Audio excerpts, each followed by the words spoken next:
आप देख रहे हैं दस्तक, क्योंकि 12 बजे तक लग रहा था कि भूपेंद्र सिंह हुड्डा साहब का मुख्यमंत्री बनना तय है, मगर फिर अचानक ट्विस्ट आया स्टोरी में और जो आखिरी वोट का आंकड़ा सामने आया उससे साफ हो गया कि कांग्रेस को सरकार बनाने में बहुत मेहनत करनी पड़ेगी। वो किस तरह की कोशिशें करेगी, मेरे साथ जुड़ चुके हैं कांग्रेस के मनीष तिवारी, उनसे तो बात करेंगे, मगर इससे पहले हम आपको ये कहानी, ये रिपोर्ट दिखाते हैं जिसमें आप ये समझ जाएंगे कि इस वक्त मामला किस कदर उलझा हुआ है।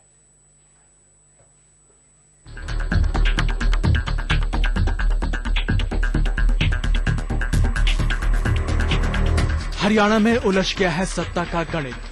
बहुमत के साथ सरकार बनाने का ख्वाब देखकर भूपेंद्र सिंह हुड्डा के पैरों तले जमीन खिसक चुकी है, जबकि ओम प्रकाश चौटाला की पार्टी इंडियन नेशनल लोकदल भी सरकार बनाने की स्थिति में नहीं है, यानी सत्ता का गणित जोड़ तोड़ पर टिक गया है। पहले एक नजर डालिए पार्टियों की स्थिति पर। कुल 90 सीटों में कांग्रेस के हिस्से आई है 40 सीटें, INLD 31, भजनलाल के बेटे कुलदीप बिश्नोई की पार्टी हरियाणा जनहित कांग्रेस 6, बीजेपी 4, PSP 1, अन्य 1 और निर्दलीय 7 सीटों पर विजयी हुए हैं।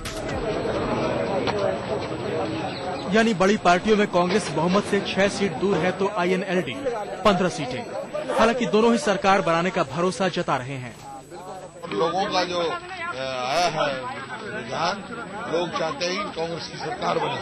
जो 6 कम रह गए हैं वो कहाँ से आएंगे? नहीं, 5 है, 5 की जरूरत है हमारे को, और मतलब 5 जो है इसका समर्थन मिलेगा और कांग्रेस की सरकार बनेगी। सिंगल लार्जेस्ट पार्टी हमारी है। तो नैतिकता के आधार पर तो कांग्रेस को स्वयं मान लेना चाहिए कि वो हार चुके हैं, उनको स्पष्ट बहुमत नहीं मिला। लोगों ने हमें विपक्ष में बैठने के लिए नहीं है, सत्ता पक्ष में बैठने का अवसर प्रदान किया है।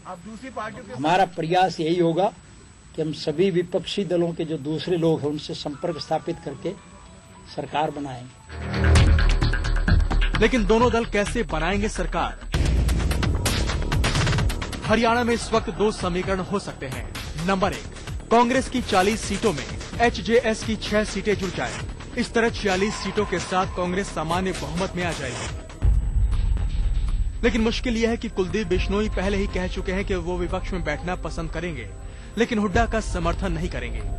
यानी HJS का समर्थन लेने के लिए कांग्रेस को हुड्डा को हटाना होगा। 5 साल विपक्ष में बैठेंगे और बहुत मजबूत और सशक्त विपक्ष के रूप की भूमिका निभाएंगे हम। और मुझे एक मौका मिल गया विधानसभा में। भूपेंद्र सिंह हुड्डा को लगातार मैं चैलेंज करता आया हूँ 5 साल कि मेरे साथ मेरे सवालों का जवाब दे, सार्वजनिक बहस करे। तो अब विधानसभा के अंदर उसकी मजबूरी है, मेरे सामने उसको बोलना पड़ेगा। अब जरा दूध का दूध, पानी का पानी मैं करके दिखाऊंगा मैं। ऐसे में जीतकर आए 7 निर्दलीय कांग्रेस के लिए अहम भूमिका निभा सकते हैं। इनमें 4 कांग्रेस के ही बागी हैं। दूसरा समीकरण है INLD का। INLD की 31 सीटें हैं, शिरोमणि अकाली दल की 1, अगर उसमें उसके पुरानी सहयोगी बीजेपी की 4 सीटें जोड़ दें तो हो जाती हैं 36 सीटें। HJC का समर्थन मिलने पर हो जाएंगी 41 सीटें।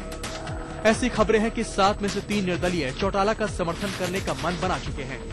इसके अलावा BSP भी चौटाला का समर्थन कर सकती है, यानी यहाँ भी पूरा हो रहा है 46 का आंकड़ा।